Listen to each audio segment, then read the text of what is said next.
Pessoal, só vou me apresentar rapidamente. Como o Carlos falou, sou Marcos Rocha. Eu fui superintendente de Ciência, Tecnologia e Inovação aqui da Prefeitura Municipal de Florianópolis nos últimos 4 anos, até o mês de fevereiro. Fui responsável por implantar a Lei Municipal de Inovação aqui. E algumas iniciativas muito legais, como uma rede municipal de centros de inovação, um laboratório de inovação aberto, um Living Lab, e muito resultado bacana. Mas eu vim da iniciativa privada, retornei para a iniciativa privada logo depois da minha missão cumprida na prefeitura e hoje estou à frente de um habitat de inovação, um hub de inovação chamado To Grow, onde a gente acelera startups, escala startups por meio de venture building. Então, falando de aceleração de negócios e tudo mais, eu vou falar de inovação. É fundamental falar e fazer inovação hoje. E eu já destaco que a gente tem que tomar cuidado com o modismo, né? A gestão, todas as ciências relacionadas à gestão sempre trazem alguns modismos, né? Já teve o planejamento estratégico, o plano de negócio, o empoderamento, o empowerment, e por aí vai. Hoje é inovação. Então, eu escrevo um artigo a cada 2 semanas para um portal local aqui de Santa Catarina e nessa semana, inclusive, eu escrevi o perigo do teatro da inovação para as empresas estabelecidas. O fato é que quando existe um modismo e você adota na sua empresa o modismo porque todo mundo está fazendo, no caso da inovação, a tendência é errar, ou pelo menos fazer sem fazer de verdade. Então eu queria só resgatar alguns conceitos que são importantes para depois repassar alguns cuidados básicos e importantes que as empresas que querem efetivamente acelerar seus negócios por meio da inovação precisam tomar. Primeiramente, inovação não é invenção. É uma diferença muito grande. Por quê? A inovação, um dia já foi invenção, mas ela teve valor. As pessoas compram, pagam por isso. E aí essa invenção, com este valor agregado, valor percebido, ele se torna uma inovação. E os inovadores, as pessoas que inovam, o Schumpeter, que foi um dos grandes autores que, há muitos anos atrás, escreveu sobre inovação, já naquela época, né? E vejam só, eu não vou trazer mais nenhuma definição para vocês, fiquem tranquilos, mas eu gostaria de resgatar, porque ele caracterizava o ato de inovar como o ato empreendedor, que entrega uma nova matéria-prima, a introdução de um novo produto no mercado, um novo modo de produção, um novo modo de comercializar bens e serviços, ou até mesmo um modelo de negócios, tá? Que cria mercado ou que aproveita oportunidade em determinado mercado. Eu digo o seguinte, essas ações são realizadas pelo empresário empreendedor, né? E aí, muito claro, é importante destacar, nem todo empresário é empreendedor. O empreendedor aceita riscos e a recompensa por esses riscos são resultados bastante interessantes, né, pessoal? Então, eu faço essa provocação porque, primeiramente, o empresário que tem a sua empresa estabelecida hoje precisa empreender continuamente para inovar. Então, tem uma questão de comportamento que precisa ser instigada e precisa ser praticada pelo empresário, porque muitas das empresas estabelecidas caíram numa armadilha que é a rotina. Ela, às vezes, está muito bem no mercado, fazendo seus processos e tudo mais, mas se ela entra no mesmismo, naquele platô, naquele marasmo, a tendência é ela não inovar, e no mundo que a gente vive hoje, quem não inova mais dia, menos dia, é atropelado por quem é mais empreendedor. E aí eu faço essa pergunta, né? Poxa, como é que uma empresa estabelecida há anos no mercado pode inovar? Aí existe, se fala muito em inovação, mas muita gente esquece que tem um desafio muito grande relacionado a uma força que diversos modelos de gestão pregam. Você precisa ter processos muito bem estruturados na sua empresa. Vejam, empresas com processos bem estruturados tem uma competitividade grande. No entanto, esses processos são os maiores inimigos da inovação. O processo estruturado, ele serve exatamente para que haja padrão, e o excesso de padrão não deixa espaço para inovar. E aí cria-se até um certo dilema, né? Como tentar padronizar a inovação com processos padronizados, como eu já falei? Isso é a mesma coisa que não inovar. É jogar dinheiro fora. Então, como é que você trata essas duas coisas que são contraditórias, de certa forma? Poxa, é necessário criar espaços dentro da empresa para que a inovação aconteça sem as amarras dos processos padronizados. Mas, claro, aqueles processos que são consagrados, que a empresa já utiliza com sucesso para realizar o seu propósito, não podem, não devem ser esquecidos. Afinal de contas, esses processos são aqueles que garantem o cumprimento do propósito, da missão da organização. Então, eu só relembro isso que, quando a empresa resolve inovar de verdade, com empreendedorismo inovador, é fundamental separar um espaço dentro da estrutura organizacional para que a inovação aconteça, que ela não seja engessada pelos processos padronizados, que muitas vezes são a maior força que a empresa tem. Mas como fazer isso? Como é que eu crio esse espaço organizacional para a inovação acontecer? Primeira coisa, capacitação. Todas as lideranças da empresa precisam entender o que é essa tal de inovação. Né? E essa capacitação, não estou falando de fazer um curso, né? Se a gente está falando de inovação, não vamos olhar para trás, vamos olhar para frente. Essa capacitação precisa acontecer também de uma forma criativa. Aí existem vários métodos hoje que são bastante consagrados, entre eles as maratonas de inovação, os hackathons, né, que muita gente fala, os desafios de inovação, ou seja, joga problemas, oportunidades para o pessoal da própria empresa tentar resolver, mas com criatividade. Né? E modelos flexíveis de trabalho também funcionam. Eu trago aqui o exemplo que o Google tem, que é o modelo 70-20-10. O que significa? 70% do tempo os funcionários trabalham nos projetos da empresa, naquilo que é delegado e dito para fazer.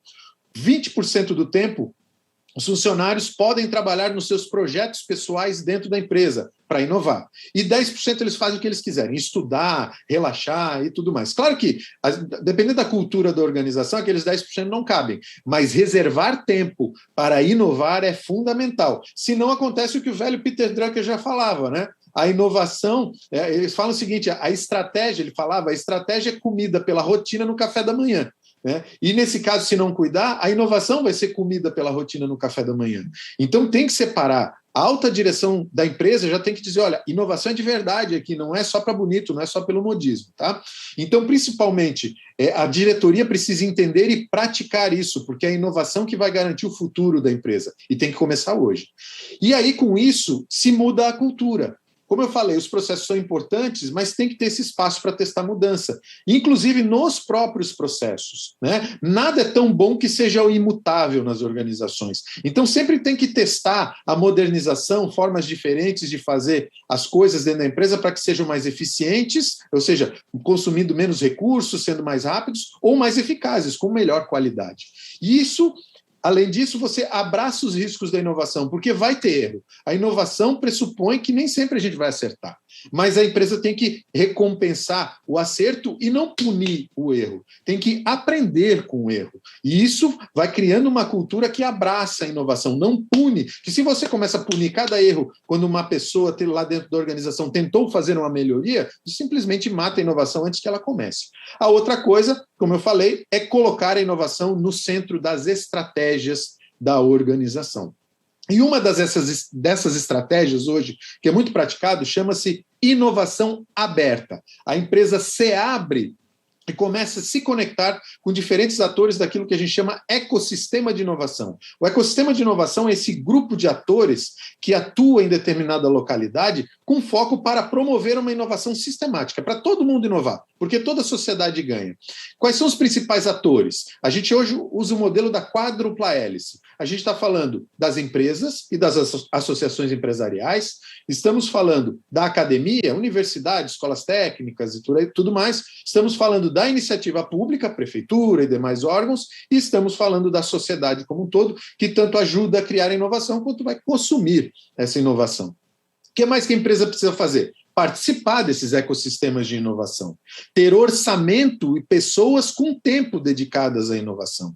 Além disso, a empresa precisa fazer com que essas pessoas participem de eventos e comecem a criar redes de relacionamento para inovar. Receber ideias de inovação, compartilhar as suas dores de inovação e receber os feedbacks de eventuais ideias de solução. Isso começa a abrir a empresa para o ecossistema e começa a vir ideia boa, tá, pessoal? Quando ecossistemas como o de Curitiba, que é muito maduro, que já tem muitos resultados legais, com vários unicórnios, né, aquelas startups que valem mais de $1 bilhão, isso significa que o ecossistema está atingindo uma maturidade e começa a ter uma produção seriada de inovações. Outra coisa que é importante, conviver nos espaços de inovação. Os funcionários têm que frequentar, têm que respirar o espaço, têm que conversar com outras pessoas, sempre com esse foco. Ouvir as ideias inovadoras e compartilhar os seus desafios de inovação. O que mais? identificar dentro da empresa, né, quais são os caminhos para aprovar e financiar a inovação a partir do orçamento que foi definido. E aqui eu faço, principalmente estamos falando com contadores, né, existem alguns mecanismos públicos muito interessantes, a lei do bem, né, muito interessante, a lei de informática. Muitas cidades criaram mecanismos de renúncia fiscal. Aqui em Florianópolis criamos um programa de incentivo fiscal para financiar startups baseado no ISS e no IPTU, e outras cidades têm criado isso. Então, é importante mapear essas coisas, porque uma vez que vem uma boa ideia, você tem que buscar recurso para financiar com que ela saia do papel e se torne uma realidade. E, acima de tudo, pessoal, inovação é uma iniciativa de longo prazo. Ela não vai começar a dar resultado amanhã, mês que vem. Né? É importante que haja consistência nas ações. E na inovação aberta, essa consistência vem de parcerias que começam a ser amadurecidas. A partir desses desafios da inovação, eles começam a ter uma estrutura e uma continuidade. E aqui eu destaco o seguinte: quais são os potenciais parceiros para que a sua empresa realize inovação aberta e comece a colher resultados? Claro que todo mundo fala de startups, né? Os desafios de inovação para as startups, que funcionam da seguinte forma. Via de regra, você diagnostica as suas dores de inovação, ou seja, problemas não resolvidos para os quais você foi para o mercado e não conseguiu achar nenhuma solução interessante. Ou então aquelas oportunidades de mercado que a sua empresa vislumbra, mas não consegue alcançar porque tem que fazer o seu dia a dia. Então, a primeira coisa é essa. Em seguida, o que você faz? Você busca parcerias, você divulga essas suas dores de inovação dentro do ecossistema e começa a receber sugestões, projetos para a solução. Hoje, tipicamente, se buscam as startups para resolver esses problemas, mas não são só elas que devem ser consideradas. Deve-se procurar universidades, centros de pesquisas, fornecedores, outros parceiros que podem, às vezes, ter ideias e competências para resolver esses desafios com boas ideias. Em seguida, a gente trabalha em cima de provas de conceito, de projetos piloto, né? Dentro da filosofia da startup enxuta, do Eric Rice, que é um livro que eu recomendo a todos vocês para lerem, porque é uma leitura rápida, mas ao mesmo tempo muito prática e que pode ser aplicada no dia a dia em seguida. Bom, muito bem. Se essa prova de conceito, esse projeto piloto dá certo, aí a empresa tem segurança para fazer um investimento. Seja criar um empreendimento que pode ou não ser uma startup, depois eu já esclareço exatamente o que se trata essa startup para quem ainda não sabe, mas pode ser também um investimento numa compra de uma solução já de mercado, seja como cliente ou às vezes até investindo como sócio ou comprando mesmo, adquirindo e fazendo uma fusão com o que a empresa já faz, né? E aí, como eu falei para vocês, startup, né? Todo mundo fala tanto dessas startups. O que são essas empresas, né? A startup, pessoal, ela é um tipo de empresa, tá? Que ela tem 3 características básicas, tá? Primeiro, a inovação é alta, tem um alto nível de inovação e, com isso, altos riscos. Muitas vezes não se sabe se a tecnologia que tem hoje vai resolver esse desafio, não se sabe se a legislação aceita a solução, e a gente está falando de carro autônomo, por exemplo, né? E de questões de biotecnologia e por aí vai, e às vezes não se sabe nem se o público vai aceitar essa inovação. Então, primeiro ponto, inovação significativa. Segundo ponto, tá? Escalabilidade e repetitividade, ou seja, a startup é criada para crescer muito e muito rápido, tá? Porque ela usa intensivamente tecnologia, principalmente as tecnologias da informação. Apesar de que nem toda startup é empresa de tecnologia, tá? Mas ela usa a empresa de tecnologia para conseguir alcançar essa escalabilidade. E, por fim, a startup sempre busca um modelo de negócios que gere receitas recorrentes. E é por isso que todo mundo está atrás dessa empresa. As startups crescem muito rápido, alcançam um público muito rápido, ou seja, elas tracionam, esse é o termo que a gente usa, e com isso, poxa, toda a sociedade local do ecossistema também se beneficia. É por isso que tem toda essa promoção. Startups que dão certo geram muitos empregos, distribuem muitas riquezas, e geram um desenvolvimento econômico e social de qualidade. E é por isso que é importante que as empresas, inclusive do setor contábil, ajudem as startups com seus serviços e possam investir, inclusive, nas startups para elas mesmas poderem se reinventar. Então, como eu falei, encerro a minha fala aqui agradecendo o convite da Safe 41 e parabenizo pela realização do evento. Fico à disposição para a gente continuar esse papo numa outra oportunidade, porque o assunto é longo, é rico, é muito bacana e eu particularmente sou apaixonado por ele.